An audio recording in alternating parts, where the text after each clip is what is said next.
Hello, everyone. Welcome back. I'm Sandy Rosenthal, host of Big the Beat Guys. I'm going to start that all over again, Jess. Okay.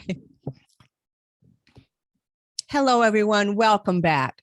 I'm Sandy Rosenthal, your host of Beat the Big Guys. And today, my guest is talking to us from beautiful Eagle Butte, North Dakota. How are you? South Dakota. I knew I'd make a mistake in the first sentence. South Dakota. Excuse me. Thank you so much for being here. My guest, her name is Joye Braun. How are you today? I'm doing good. How are you? I feel great. Thank you. My nose is running from allergies, but otherwise, I feel absolutely fantastic. Thanks so much for asking. So, Joy made time to speak with us today. I'm so grateful for that. She's been doing amazing work up in South Dakota. And I actually did some work myself with you, Joy. You might not have known it. I was involved in your work. I worked alongside someone named Georgianne Nanaba. I don't know if the name rings a bell. No but clue. but she and I were on your side working with you. But we're here to talk about the work that you were doing, and I'm going to start by telling our guests about that right now. My guest, Joye Braun, or Wanbli Wian Kawi, Eagle Feather Woman, is a member of the Cheyenne River Sioux Tribe. She is the national pipelines organizer with the Indigenous Environmental Network, and she is veteran of the Keystone XL fight and was the first camper at Standing Rock fighting DAPL, the Dakota Access Pipeline. The DAPL is only a few miles shorter than the much more well-known Keystone XL, which was canceled by the Obama administration. My guest is also a mom and grandmother and fights to protect not only land and water, but the inherent sovereignty rights of her peoples. Again, Joye Braun, thank you so much for joining me. So tell us how you got into your work, and please tell us your story. Ante waste na pe chiza happy. Wambly wiaka we not happy. Pete waste you happy. So I greet you all today with a hearty handshake and a good day. I spoke to you in my native language, Lakota. So non-natives call us the Great Sioux Nation. We call ourselves the Ocheti Shakoi. Actually, Keystone XL was canceled by Obama, then revived under Trump, and then canceled again, actually for the fourth time under our new president, Biden. Uh, my story, my story starts with a stroke, um, an actual stroke. We had moved back from Washington State in 2010. I had had a stroke and I was recovering from that. So I had to quit my job, and we ended up moving back to South Dakota. In that process, um, there was some youth. My daughter and her cousin Luke Day discovered that our tribe's buffalo were in danger of being uh, foreclosed on. And anybody that knows anything about the Cheyenne River Sioux Tribe and the buffalo, we were the ones under Fred Dubray a long time ago that brought the buffalo back to the Great Sioux Nation. Um, so our tribal buffalo herd is very important to us. And so these youth decided they were going to go out and save these buffalo. And it was the middle of winter, and I was in a wheelchair. I'm still in a wheelchair. Um, but we went out and I camped in the middle of winter in a wheelchair in a car and to help save the buffalo. And we did. The youth were successful. We helped save the buffalo. In that process of doing that, we learned about the Keystone XL fight that wanted to come through my homelands here on the Cheyenne River Sioux Tribe tribal reservation. And they originally, TransCanada wanted to cut right through the middle of my reservation. Well, they wanted to go through some sacred sites. They wanted to go through burial sites. They wanted to go through archaeological sites. They wanted to go right next to a day school. And we said, "Oh heck no! That we're not going to let that happen." We invited moccasins on the ground with Deb Whiteflume and Natalie Hand and all of them to come and help train us on nonviolent direct action down in Takini School. And so we headed down there and learned about nonviolent direct action, about civil disobedience, some of the legal fights that you could possibly do. Uh, None of us had any money. We weren't involved in anything. We weren't involved in any big groups. I was certainly wasn't working for any organization at the time. You know, still recovering from a major stroke at that time. Um, but we learned a lot, and we took the fight, and we ended up getting laws passed on our reservation, banning Trans Canada, and eventually banning Enbridge in solidarity with our Anishinaabe relatives at Line 3 and Line 5. And we also, and then when the Dakota Access Pipeline started the fight for that, we ended up banning Energy Transfer Partners. And this included not just the companies, but also any of their subsidiaries, any of their contractors, any of the truckers that were hauling equipment, and also we we banned mega loads because one of the things that these pipelines carry are great big gigantic horizontal drills and other huge equipment. So we banned mega loads from crossing our reservation and crossing our roads. Our roads are terrible. Our roads here in South Dakota, especially on the reservation, are absolutely horrific. There's one road in particular, the Cherry Creek Road, where there's a pothole the size of a small Volkswagen, and the roads are bad. But we Well, don't. in New Orleans, we're famous for our potholes, but I think you win. Yeah, yeah. No, no. I've been down New Orleans, and you got we. It's not even. You guys got good roads compared to what we did. That's a lot, right? Um, but we did a lot of work, and I don't know. It just the people asked us to stand up and help fight, and so that's what we did. And so when your work began, would you think you had like special training, special skills when you started speaking up and saying no? No, I don't think we had any special skills. I mean, the nonviolent direct action training gave us the knowledge that we weren't alone. It's basic civil disobedience. It's learning to be uncomfortable with the uncomfortable, or learning to be comfortable with the uncomfortable.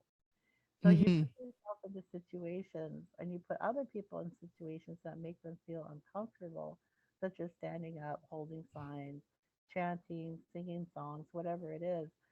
Um, and those other people are uncomfortable with that because you're drawing attention to them and the situation.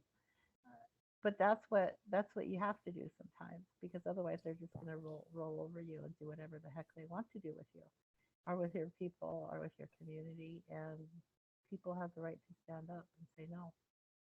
You are so right about that. And it's amazing how often, these big guys, whoever they are, they assume that the we'll call them the little guys. I'm talking about these communities that they're taking advantage of, that they assume that these communities will do nothing and say nothing. And when they do speak up, they're often so surprised that this happens. And this is really, and it's really often in the beginning, little more than just speaking out. And it doesn't take special training to speak up and say no. It doesn't take special training to open your mouth. We all learn how to do that the day we were born. We opened our mouths and said, I'm cold and hungry and I don't like this. And it's bright. I don't like this at all. And we opened our mouths. And it's just so important. And I really like what you said about getting used to being in a zone of uncomfortable. Yes, I mean, that is true. I have another guest that said something very similar. It's very intriguing. She said like pushing the envelope, and you've got to get used to that feeling. What's the worst that could happen? It's like working at a call center. Mm-hmm. You get making those cold calls, and it's okay. it's okay to feel uncomfortable. We all want to live our lives and live a good life and not draw attention to ourselves. We want to work, want to take care of our families, want to take care of our grandkids, want to garden or do our projects or whatever it is. But then these companies roll in and they disrupt that and they want to do what they want to do. And it oftentimes has to do with capitalism and oftentimes has to do with greed. And they think, oh, we're bringing progress. When Trans Canada originally came to my tribe, one of the things that they promised was jobs.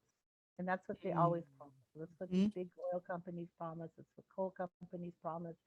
The uranium mining promises. That's what a lot of these companies promise. We're going to bring you jobs. At what cost? Mm. All you have to do is look up at the tar sands to see at what cost. They used to be able to hunt and fish and do gardening and all of that up there at the tar sands up in Canada, and they can't do that anymore. You have sirens on these big tail ponds, and um, if a bird lands on there, they die right away. People have incredible amounts of cancer, uh, respiratory failure up there. And because they can't subsistence hunt and fish anymore, uh, there is no place else to get jobs. And so they are stuck now. It's a vicious cycle. And there are ways to get out of it, but it's going to take a heck of a lot of work and a whole lot of money and help from the government. Of course, the government up there in Canada is not very helpful, just like the government here isn't very helpful, especially to First Nations people or Indigenous people or BIPOC communities in general. And they often target BIPOC communities, Oh, um, yes. mostly because we don't have a lot of money. Um, we don't have the backing of a millionaire or whatever to help us fight the and legal costs are expensive.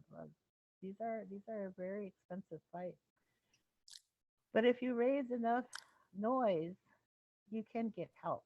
Yes. If you raise enough noise, you can reach out to things like Earth Justice. You can reach out to pro bono lawyers. Um, you can reach out, and you have to really work the media. Know your story, and work your media, work your online media, make videos, do social media, try to get the news, and know your story, and not just have anybody just talk about it, and make sure that you're media savvy. Well, that's a very interesting point. I couldn't agree more about knowing your story, which just takes a little research. It's not hard. I mean, most of this information is available at your fingertips, especially these days with Google. But you raise an interesting point. Don't let just anyone, tell your story to the media. Can you give us an example? Oh yeah. Up at Sandy Rock, we had these, I would call them fly-by activists that would come in, maybe stay a week, 2 weeks, go up on what was known as Facebook Hill, take videos and pictures. They might even go out on an action, uh, but then say, "Hey, I'm here. I'm running hard. I'm doing all this hard work." When in fact, they're not doing that. You have people that, again, helicopter activists that come in that are not truly invested in your story, but invested in their story. Another prime example was we had uh, major flooding up here in South Dakota. This was after DAPL, and there was a lot of flooding here in South Dakota and Nebraska. And there was an organization that came up from Louisiana with boats to try to help the local farmers and ranchers and indigenous communities here. And all it ended up doing was being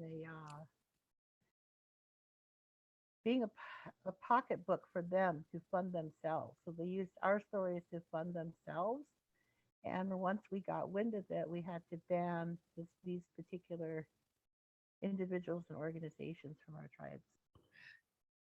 And So they didn't you, like it. They thought that they could hmm. just come into the reservation because this was America. But no, this isn't America. This is my land. And That- yeah. hmm. Well, this is fascinating. So, yeah, don't let just anyone speak up or speak for you.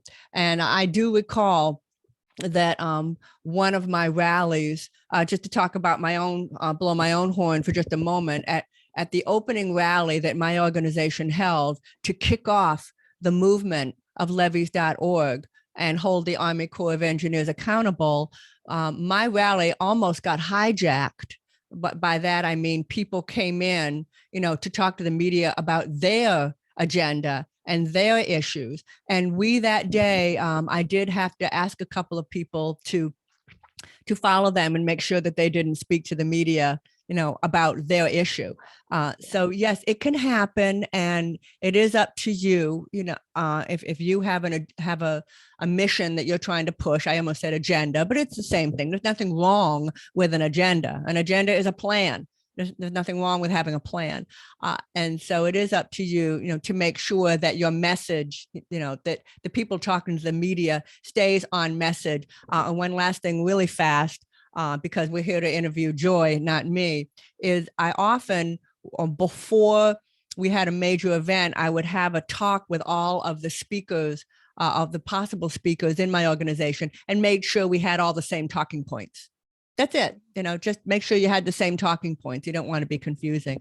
But anyway, getting back to you, I think you raised an extremely good point, and people need to be aware that could happen. Can you give us any more examples of when you had to try to take the bull by the horns and prevent that? Or the buffalo by the horns? There's just been a lot of times when people have come in and tried to speak. Sometimes sometimes there'll be people that come in and they just want to hear themselves talk. And then of course in my culture, we allow everybody to talk because everybody's voice is sacred. The breath is sacred. So everybody's allowed to talk as long as they're not like drunk or high off of something or whatever. So even a 3 or 4 year old or a child can get up and talk. Somebody who's living on the street who's not um, intoxicated at the time or whatever, they can get up and talk and speak their truth and speak their story. Their stories are just as valuable as my story, and my story is just as valuable as their story. And we have to give each other time to speak that truth. And that's very true in my culture. But there are also times when people like, oh, somebody's finally paying attention to me, and then they just talk and talk and talk and talk. And so sometimes, and you have to be aware that and how to navigate those types of situations in a kind way, and to always be kind Mm. to one another. Joy, when you first started speaking, and you were speaking in your native language, it was, first of all, it was very beautiful to my ears. It was very, had a beautiful sound to my ears, even though I obviously didn't understand all of the words. Were you saying a prayer? No, What were you saying? I said, Chante Waste Nate Happy. I greet you all with a hearty handshake. Okay. So you're saying hello. Yeah. Okay. It was very beautiful. And thank you for opening that. It was just, I really, really enjoyed listening to that. I think languages are beautiful. So can you, and I also wanted to ask you, can you tell us a little bit about how you brought back the buffalo? I didn't bring back the buffalo. What we were doing was we were saving the buffalo herd here on our reservation. Okay, Our I our see. herd, Fred Dubray had brought helped bring the buffalo back in Okay. the 80s, 70s, Hmm. something like that. But he had uh, he had gone out to Yellowstone. And Yellowstone does this buffalo call, CULL, every Mm-hmm. year, and he brought back. They're the last genetically pure buffalo in the United States, and he went back there and brought some of those buffalo back to our tribe. Good. Maybe that was earlier in that 60s. I don't remember, but we were saving our buffalo herd because they had basically put our buffalo herd in hock. and we had to find a way to save them. That's a wonderful story. And thank you for bringing this to my attention. I'm going to be looking more into that. And because bringing back these animals that changes the entire ecosystem, and can It even does. change. It does change the ecosystem. The way Mhm. the buffalo's hooves are are are made, they're split. They're split hooves, and you're talking between a 2,000 and 4,000 pound um, animal. And so even when you have a big herd and they're walking along the ground, the way that they walk on the ground is different than and the impact that they have versus Mhm.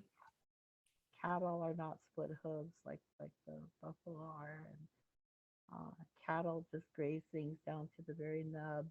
Um, Cattle are very destructive animals. The Mhm.